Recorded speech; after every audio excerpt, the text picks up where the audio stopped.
here we are in week number 5 of our Dear Church study. Yes. 5 of 7, it's almost done. We're over the hill here. It's crazy. And this is the letter to the church in Sardis, and the message is wake up. Yeah. Wake up. It's one of the interesting things. There's no real encouraging words for Sardis no here. compliments No compliments here. Some of the other letters, yes, Philadelphia next week, all compliments. This one, no compliments. Not so much. No super you. So, and the message is to wake up, and that really is my question. The fact that there's no compliments, and it just goes right to wake up here. Yeah. There's a movie I love called Moonstruck. You ever see it? No. Nicolas Cage shared.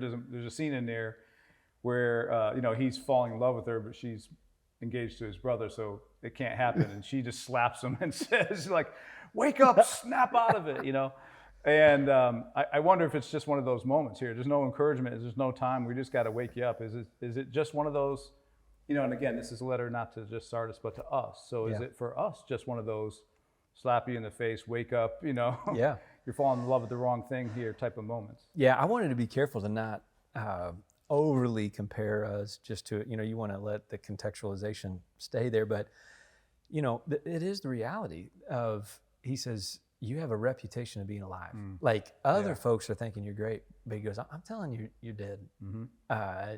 And what I hear him saying is, you're listening to their voices, you're not listening to mine anymore. Yeah. And we do that.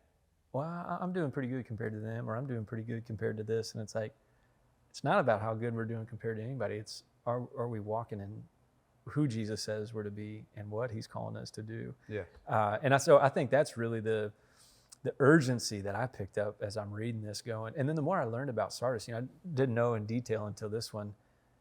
You look around, you got mountains, you got security, you have gold, you have luxury, you have food.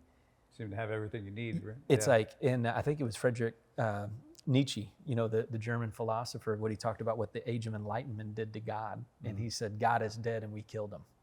Okay. And and his whole premise was, because we can be able to create and do all these things, we've basically been able to get rid of God. And of course, what's funny is we think he's dead and he's alive. Mm-hmm.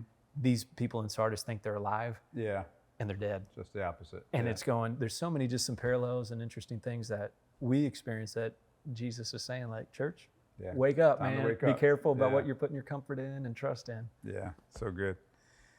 I love where you went when you mentioned finishing well. Yes, the man. Tuesday night, right? Sign up for the 55 and older crowd this Tuesday night. And it's a great ministry we have for that crowd, and there's a great message for them to let us finish well here.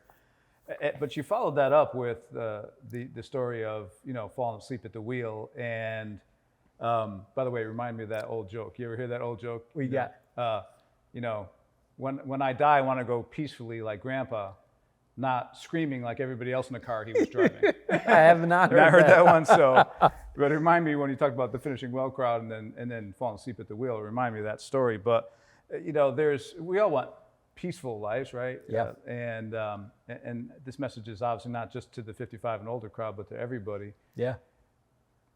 Peace for some people means I'm not going to get involved. I'm not going to do too much. I'm not going to mention Jesus. I'm not going to make any waves. But I don't think that's how Jesus wants us to find peace. So, how do we really then, if this letter is to us, it's not just, Sardis, but to 21st century Southern Indiana. How do we need to wake up here? Yeah. I found more and more. You nailed it, especially today. There's so many things that are triggering and divisive and dividing. Mm-hmm. You bring up, I could bring up 3 or 4 topics right now. For sure. Right? And it's just, bam, there's sides and the piece is gone. And what I'm finding is, even for me, what's kind of made me tired in this last season is trying to navigate that compared to just finding my comfort in the calling that God's called me to be somebody of grace and truth. Mm-hmm. And what I'm finding is Sardis lost that. And it was going, well, the people think we're good, we must be good. Yeah. And I think there's a very easy drift. We talked about that a little bit of, when you fall asleep at the wheel, you don't know it. Yeah. You talked about it. You fell asleep at the wheel one time. I did one time, yeah. You didn't know. You were like, oh, and now I'm falling asleep at the wheel. It happens, but we started settling in to something, and then you went to, and really you were going, there were some subtle things that we were doing. And I think for us, we're maybe not paying attention enough to the subtle signs. Mm-hmm. Yeah. That we are falling asleep. That we are falling asleep. Stuff like, I don't really need a life group. Mm. Yeah. Me and Jesus are fine. And I'm like, no, God said it's not good for man to be alone. Like, we don't thrive well. And we start doing these subtle things.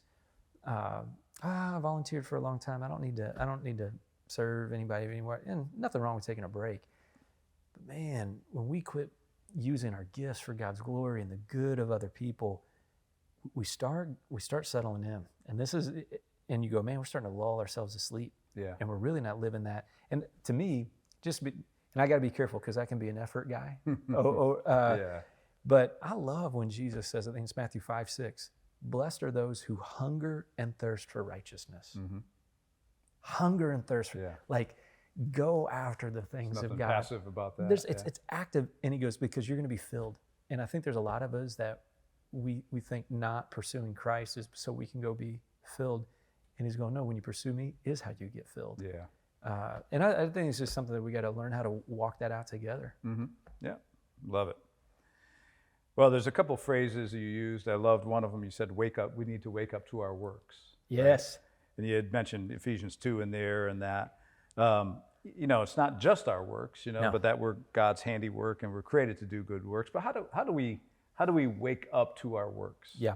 I think one of the things is, if this is what always catches me in that verse, in verse 10, where it says that God says, you're my masterpiece, you're made in my image, for good works. And he says, which I've prepared in advance for you. Mm-hmm. Yeah. And so I think part of us really, even more than just what we do, is how we think.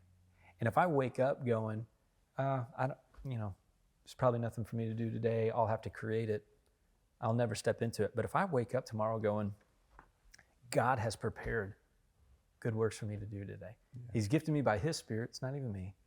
It's his Spirit. He's prepared. And what I find is this, the more I begin to anticipate that God's on the move, what I find is this, God's on the move. You notice that I see him at work. Yeah. The more I wake up and things feel like an obligation, the less I see him on the move. Mm-hmm. And so it's not even starting with work as much as starting with my mind. Yeah. And you actually said, wake up to the grace of God, like almost starting by that, right? Let that. Yeah. Let that be the beginning of this. That's it. Yeah. I love that. Love that.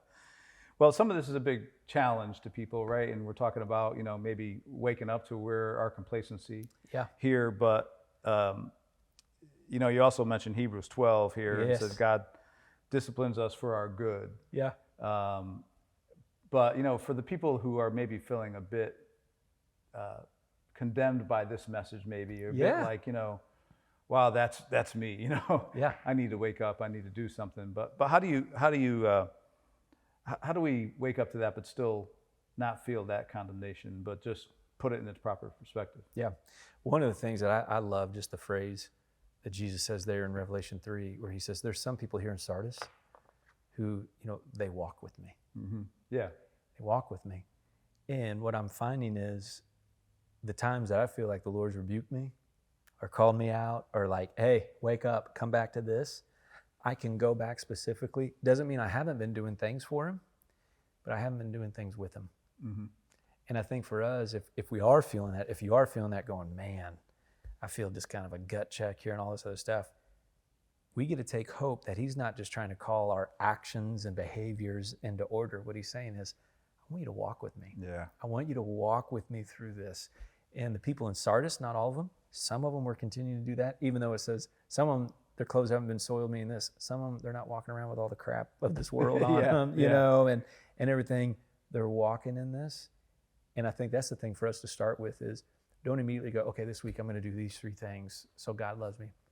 Just start walking with him, with his word, with his truth over you, and then we walk into obedience. Because the thing is, there's going to be more for him to call out in me, right? There's going to be more that he's going to want to correct or he's going to shape. And I go, those things will come. Am I walking with him? Yeah. Am I being discipled by him, himself, and his Spirit? Yeah. That's where we want to start. Yeah. Well, it's an encouragement. I think we'll need to end there. We could always talk so much more, but and it's a tough letter, but it's one that we need to lean into. I need it. And So don't skip over that this week. Next week, it's getting better. We're talking about Philadelphia. But press in this week as well during the week, during your group. So it'll be a good week for us all, I'm sure. So thanks for You bet. Thanks God for bless this. you guys, man. God bless. Get them. We'll see you soon.